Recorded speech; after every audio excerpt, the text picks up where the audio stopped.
Hello, and welcome to the very second episode of Unshakable Her. I am Fermi, your host, and today we are delving right into our second episode called Unshakable Healing.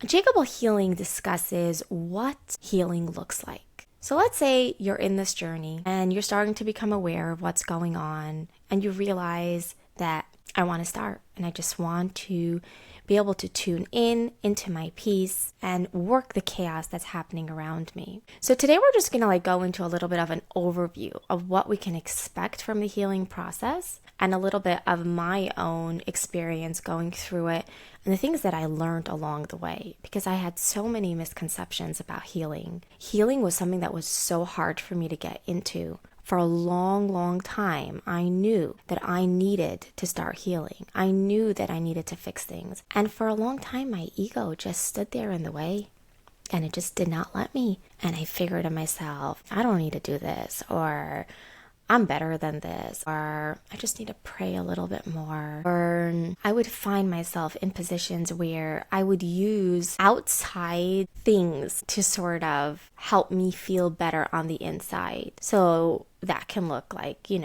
being extra nice to people, doing charity, or that can even look like, from a religious perspective, like becoming more religious. But these are all things that just represent who you are on the outside. And for a while, I would use that to help myself feel better and hope that it would help me change and hope that it would help take away that darkness that I was feeling within inside of me. And it was hard for me to sort of come to this space of saying, hey, I actually need to go to therapy. I actually need to go get the help that I need and want. And it doesn't mean that something's wrong with me, and it doesn't mean that I am bad. It just means that I need to change what's going on. To me, healing looks something like this. I'm going to use an analogy to sort of help you understand how I see it, and something that can sort of help us all be able to view it in a way that I think makes a lot of sense. Because when I started therapy, before I started, I remember thinking to myself that I've seen so many people around me that were in therapy, and some people around me were in therapy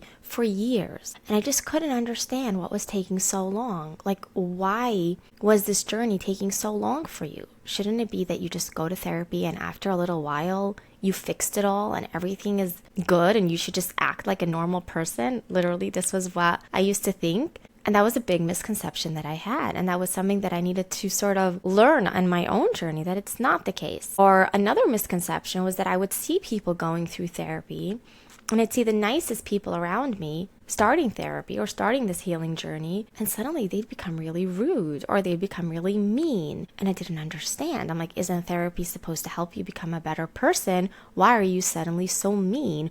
Or why are you suddenly so selfish? That was the word that came up a lot. Until I started this journey and I started realizing that no, it has nothing to do. No. And as we go into it, I'll explain how I sort of was able to reframe and see these kind of misconceptions that I had about therapy through a different perspective. So to me, I look at therapy like this. It's like I imagine these old computers that we had, let's say around, 20 years ago. Okay, so we had these very big chunky computers, okay, and we had one in our home, and it was big and huge and gray and chunky with connected to a big huge monitor on the bottom, and it was great. It worked pretty slow, but we got what we wanted out of it. We were able to type some things and print them, and then we were able to watch some things or play some games. But it was a really old computer, what we had, and it would get messed up pretty quickly and pretty often. So it would get, it would stop working, or it would work very, very slowly, or it just wouldn't even turn on. But we found ourselves needing to fix this computer pretty often. And I remember watching the fixer man come and fix this computer. And he would come by and he would open up the back of the huge screen. And he'd sit there for hours. He'd sit there for hours going through all these different colored wires that were in that computer screen. It was all a big, huge mumble jumble of wires. He would go through all of the wires, organize them. I don't know what he would do. He would sit there for hours. Then he would close the screen and he'd open the computer and he'd play around with some sort of codings in the computer. And then he'd open it back up, play around with the wires again, close it, play with the coding again. Sometimes it could have taken him 6 hours, if not more. And then finally he turned to us and say, all right, your computer is working. It's all fine. Everything's good. If anything, it's even better than it was before because I added some new programs. I added this system and that. And now the video should be working better. It should be clearer, or you got some clearer sound or whatever it was. But now your computer is working better than it did before. I think this is how I view healing. Healing is like a computer. We are a computer system. We're working around, we're functioning in any which way as an adult. And there comes a time in our lives where we look around and we're just not happy with the results that this computer is getting us. It's either not working properly, it's not functioning properly, or it's not giving us the results that we want. So we don't have the relationships that we want, we don't have the friendships that we want. And I think the hardest part of all to admit is that we just don't like the way that we're functioning. Not to say that it's bad, but why is it okay that people keep on taking advantage of me? Why am I this kind of person that has just such a hard time putting up boundaries? Or why can't I say no? Or why do I find myself constantly betrayed? So it's like, what's going on with me? What's going on with my computer system that I keep on getting these kind of results? And going into the healing process is opening that computer screen and opening yourself up. And it looks like rummaging through those wires and going through all these different color-coded wires. And at first, it looks like the biggest mess ever. And it's tangled and all the colors are mixed together. And then we slowly sort through all of the wires. And then we close it again. But then we realize we need to open it again. And then we go through it some more. And I think one of the hardest parts of healing, but at the same time, the most beautiful part, is that after we sort of organize those wires or even start separating those wires, we reach a point where we get to the coding of the computer. And I think what we need to realize is that when we were given to our parents as babies, we were a clean computer system. Putting personality aside, putting everything else aside, when we came to our parents as a child, as a baby, we were completely clean. We were a new system without any codings within it. And our parents, to the best of their ability, tried to raise us by putting codings within us, right? But it was the codings that they knew, and they slowly ingrained those codings into our computer system. And then as we went through life, we may have experienced different occurrences or experiences or traumatic experiences that also deeply ingrained our coding. By the time we became an adult, we were a functioning computer with the codings that everybody else put into us besides for ourselves. And when you reach this place in therapy, or you reach this place in your healing journey, where you realize that just like everybody else had the power to put some coding inside you, your mom, your dad, your siblings, your grandparents, the people you grew up around, they all managed to code something within you. You also have that power to code something within yourself. And this is the most beautiful part of healing, but it's the hardest. It's beautiful because I get to choose how I want to be. I get to choose if right now I want to be the kind of person that's just happy every day, or I get to choose if I want to be this kind of person that just doesn't talk bad about other people anymore, or isn't looking for drama, or just has good habits, or whatever else that you want to ingrain within yourself. You have that power to be able to decide that, hey, right now I want to create, I want this new characteristics within me, I want this new habit within me, and I have the power to do that.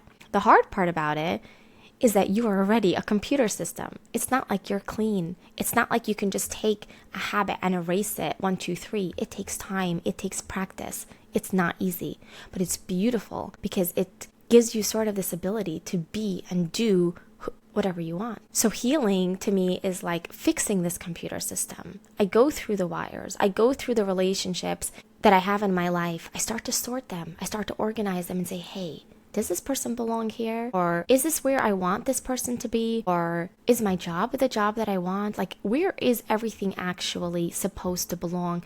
Where do I need to start color coding everything around my life? Start organizing it to put it exactly where it needs to be.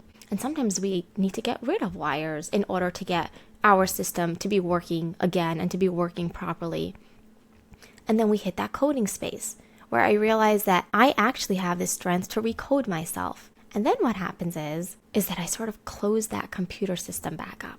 I close it. I close the screen and I open it. And now I'm the same person. I look the same. I am the same person, but I'm functioning differently. I think part of the whole entire journey, what happens is that we start to become super aware of what's going on. It's like this consciousness that used to be like in the back suddenly comes forward, and suddenly I see things, I'm aware of things. And every time I work on something else, or every time I delve into a different area in my life, I become more and more and more aware of it. Now, sometimes the computer system starts working differently, but then it breaks down again.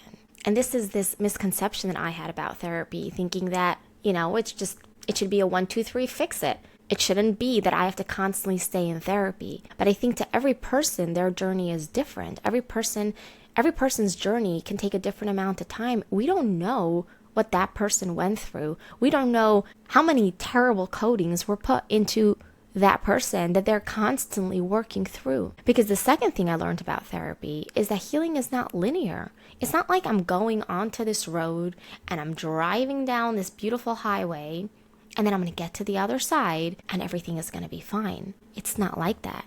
It's like I decide to head on to this road.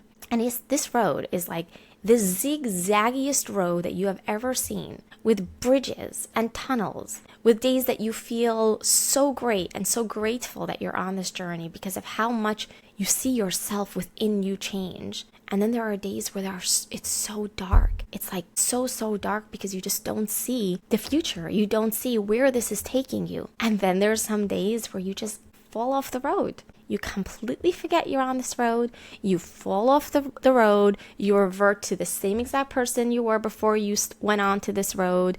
You give into your old habits. You behave in ways that you only later on recognize is not the way that you appreciate yourself behaving as. And then you need something to like bong you back onto this road and get, hey, no, you're going back onto this road. And I think sometimes being on this road can be a lifetime of work. But I do believe that as you drive more and more on this road, the road becomes smoother and it becomes straighter without so many distractions on the side because you're more focused on where you're driving. So I think this is what healing looks like from the outside. I think this is what I saw therapy as, and I was sort of able to understand it and realize that no, it's not going to take me 2 minutes to fix everything.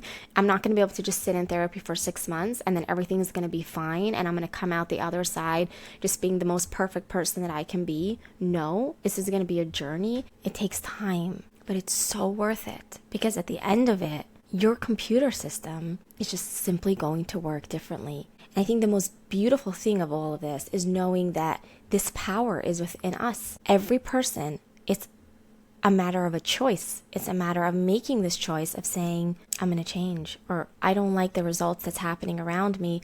I'm going to do whatever I can to create different results, to create a new set of systems, a new set of codings, or this way of being able to function in a very, very different kind of way. I think there is a point, and I just want to say it here because this is what we will discuss in the next episode, but there is a point in your process where you find this space inside of you, a very, very deep heart inside of you. And I think this is the same exact space where you find this incredible strength to go through this journey, to go through this storm.